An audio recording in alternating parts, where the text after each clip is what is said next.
Hey everybody, this is Eric Clark's Travel Videos, and I'm in Cairo, Egypt, and I'm at the Egyptian Museum of Egyptian Antiquities. That's right, Egyptian Antiquities. And so that's what's in here, and this is where the King Tutankhamun's gold and jewelry and all that kind of stuff is. But we're gonna go inside and take a look. You ready? Let's do it. Bye. Before starting our journey as a museum, we have to talk about the Egyptian history and when it was started. So our Egyptian history is around 7,500 years old. So the Egyptian history started 5,500 BC, before Christ.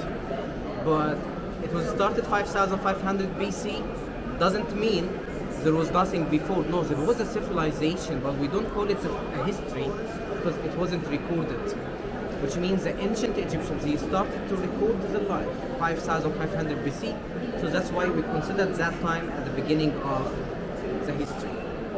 5,500 BC, Egypt was two kingdoms, two countries. One located to the north of Egypt and we call it Lower Egypt, and one located to the south of Egypt and we call it Upper Egypt. So north, south, so north lower, south upper Egypt.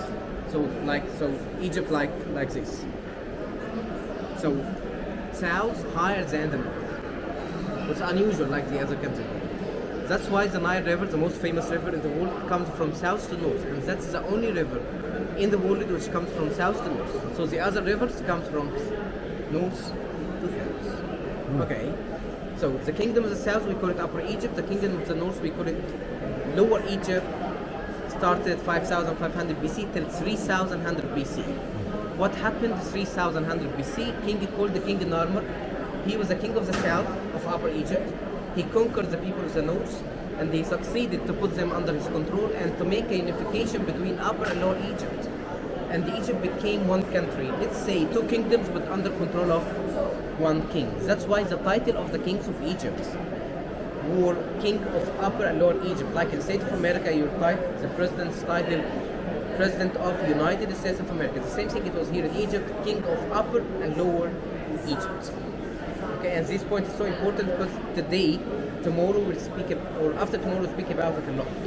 It's the two kingdoms, which were under control of one king. So we'll start the journey of the museum from this point, from this piece, because on this piece, King Narmer will tell us how he succeeded to make a unification between Upper and Lower Egypt.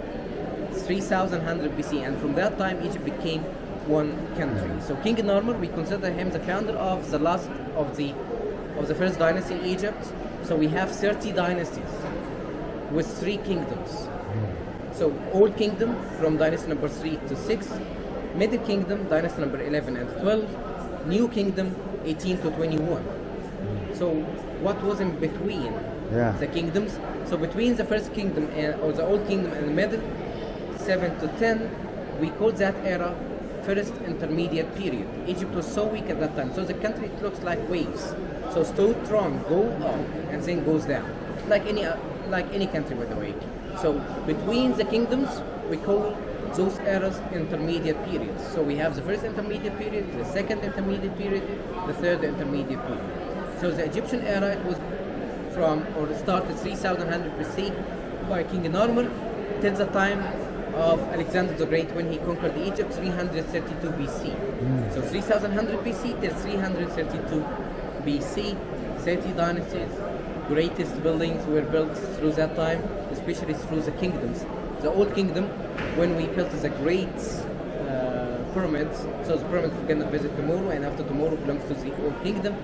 Middle Kingdom also, they did many stuff, and also the New Kingdom, they built the great temples, which in Luxor and Aswan, and also in Memphis, like what we will discover after tomorrow, the statues of King Ramses II, who ruled Egypt through the New Kingdom.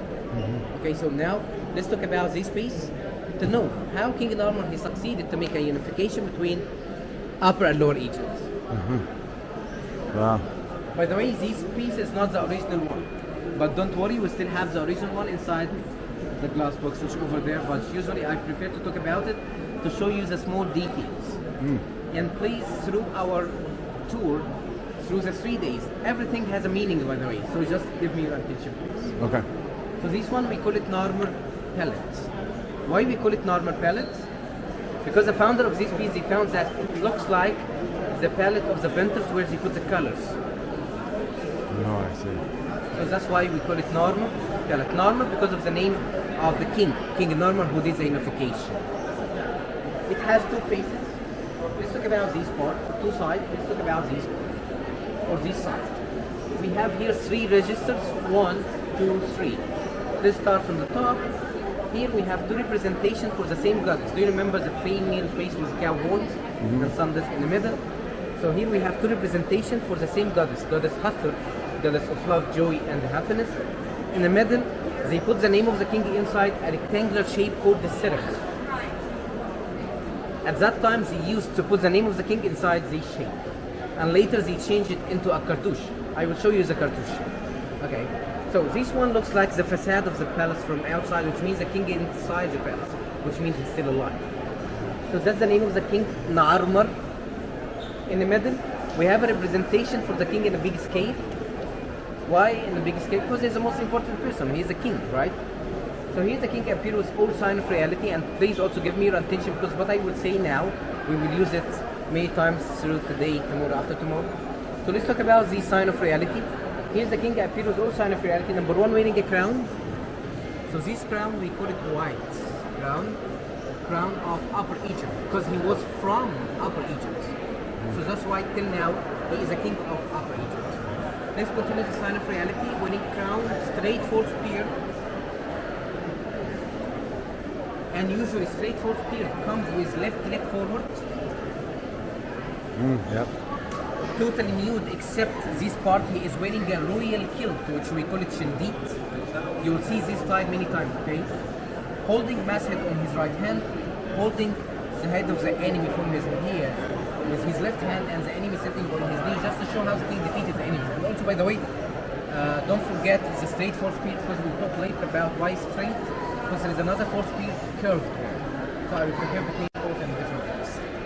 To the back of the king, we have someone, we call him the sandal bearer, who is carrying the sandal of the king in his left hand, because the king is not wearing a sandal. With his right hand holding a jar to contain water to do purification after the battle for the king. In front of the face of the king, we have a representation for the falcon. It represents God Horus. And here God Horus helped the king with many ways. Number one, God Horus, he killed one from the enemy, and he cut the head of the enemy, and he's cutting the head of the enemy from his nose, and giving it to the king as a gift, which means I killed your enemy, I'm supporting you, I'm with you. Keep going. There is an unification between the two hands. Number two, he is standing on 6 papyrus. 1, 2, 3, 4, 5, 6. Papyrus, I don't know when you were in Egypt last time. Have you been to the Papyrus Institute or no? No. The papyrus place, the paper? I don't remember. Okay. So through our tool, I will show that to you. So papyrus, it was a symbol of Lower Egypt. Okay, so here that Horus standing on 6 papyrus, which means he is defeating the enemy. Because the papyrus represent north of Egypt. Not only that, some scholars say that each papyrus referred to 1,000, which means the number of the enemies who were killed by the kings were 6,000. Okay. By the way, the ancient Egyptians used the papyrus to make paper, to get healing oils, to do furniture, so there were many functions for the papyrus. Okay, at the bottom here we have two representations for 2 enemies. They will need to escape from the king, because he will kill them after killing this. Let's go to the other side to see what happened after the battle. Alright everybody, this is the Narmer palette, the original one. So hit pause if you need to see that. And the guy just gave an explanation of it. But this is the original Narmer palette.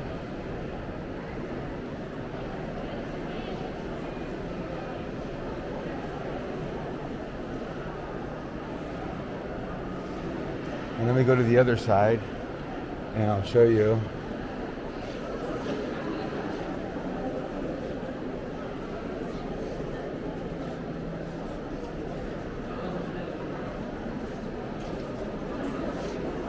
And that other one's just an exact copy, but this one's the absolute original.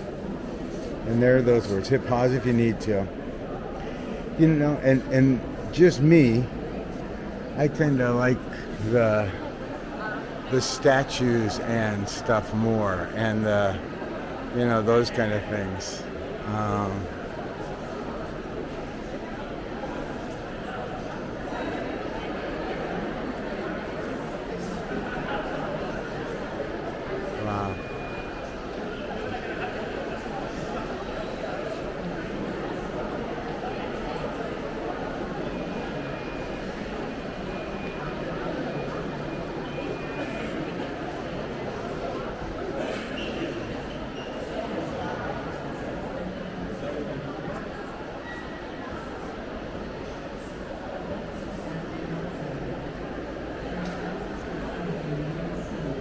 Wow, look at them cleaning it too.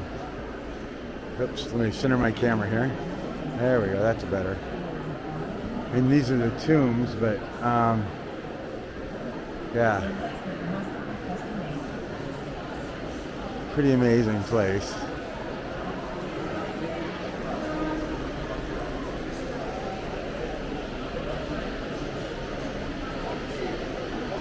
Wow.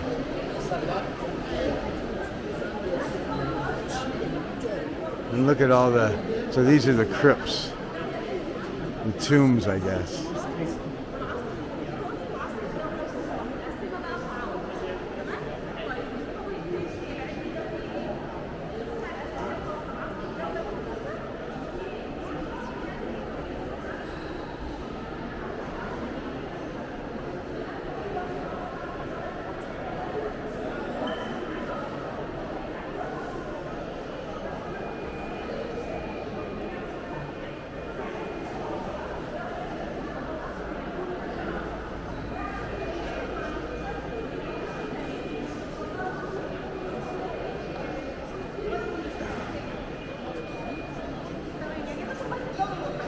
Okay, I'm moving on.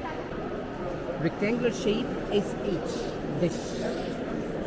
The mouth, or the feather, E.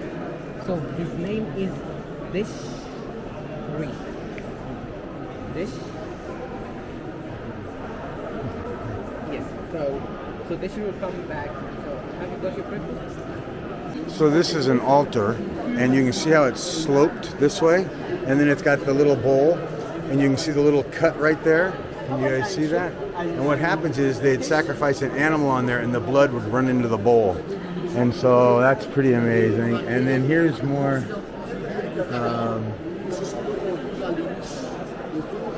And the problem here is there's just 10,000 things to see, and you know, I guess if you want to know and understand the cartouches and the crypts and all that, I mean, that's what the guide does. And I, you know me, I tend to not deal with that too well. Like, this is pretty neat. This is a tomb, and instead of putting food with them, they put, you know, they drew it on the walls. So they put jars of liquid, and they put food and fish and all sorts of other things, and then they would say this magic prayer, and then put the person's name at the end, and then that would this would feed them. And so there's just tons of these, and every one of them's different, and every one of them's unique, and you know.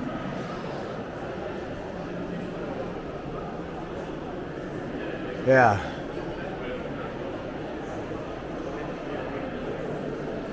Yeah, pretty amazing.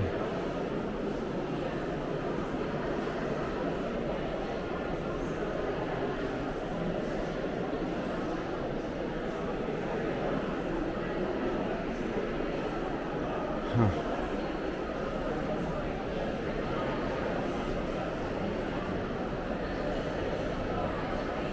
Hit pause.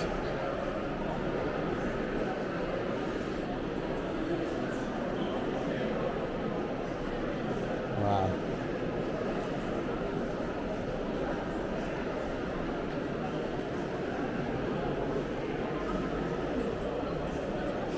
And another thing, there's no air conditioning, and it's 100 degrees, and I think I am just sweating a ton. So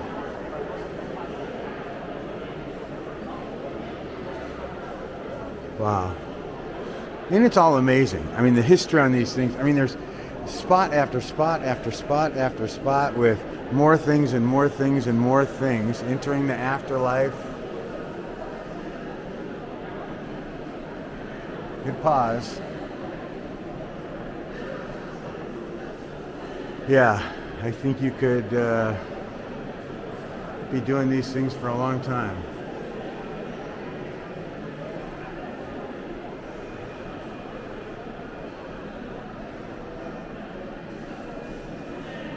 Hit pause. Yeah, it's just thick and full, so crazy.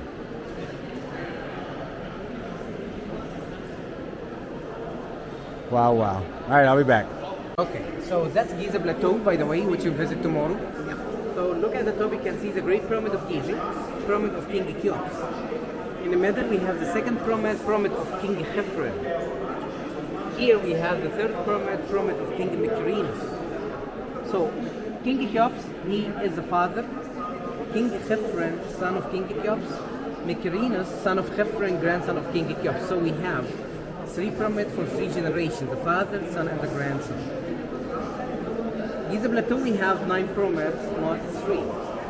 So the father, King Cheops, and the grandson, King Mykerinus, each one of them built 3 little pyramids, as you see.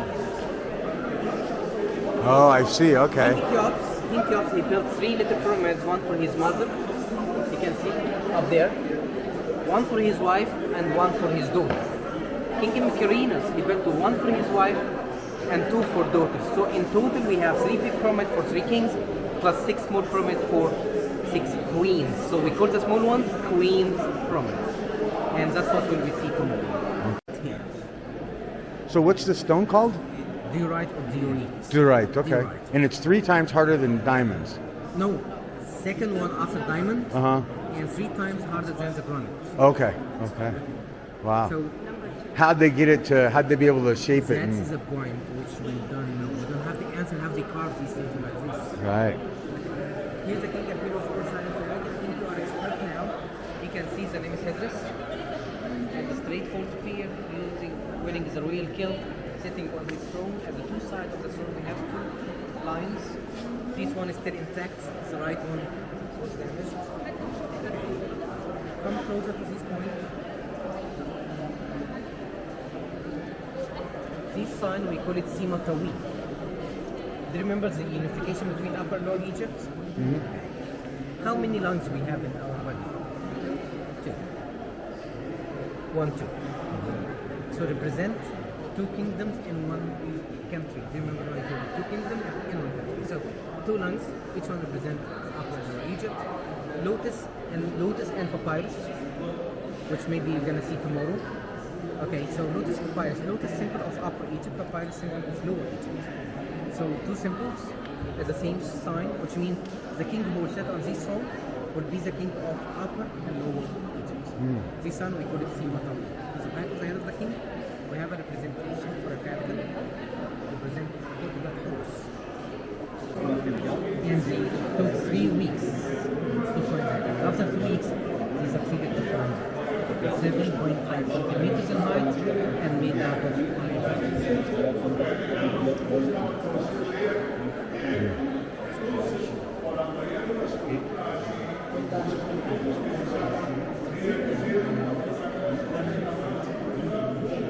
Wow, okay.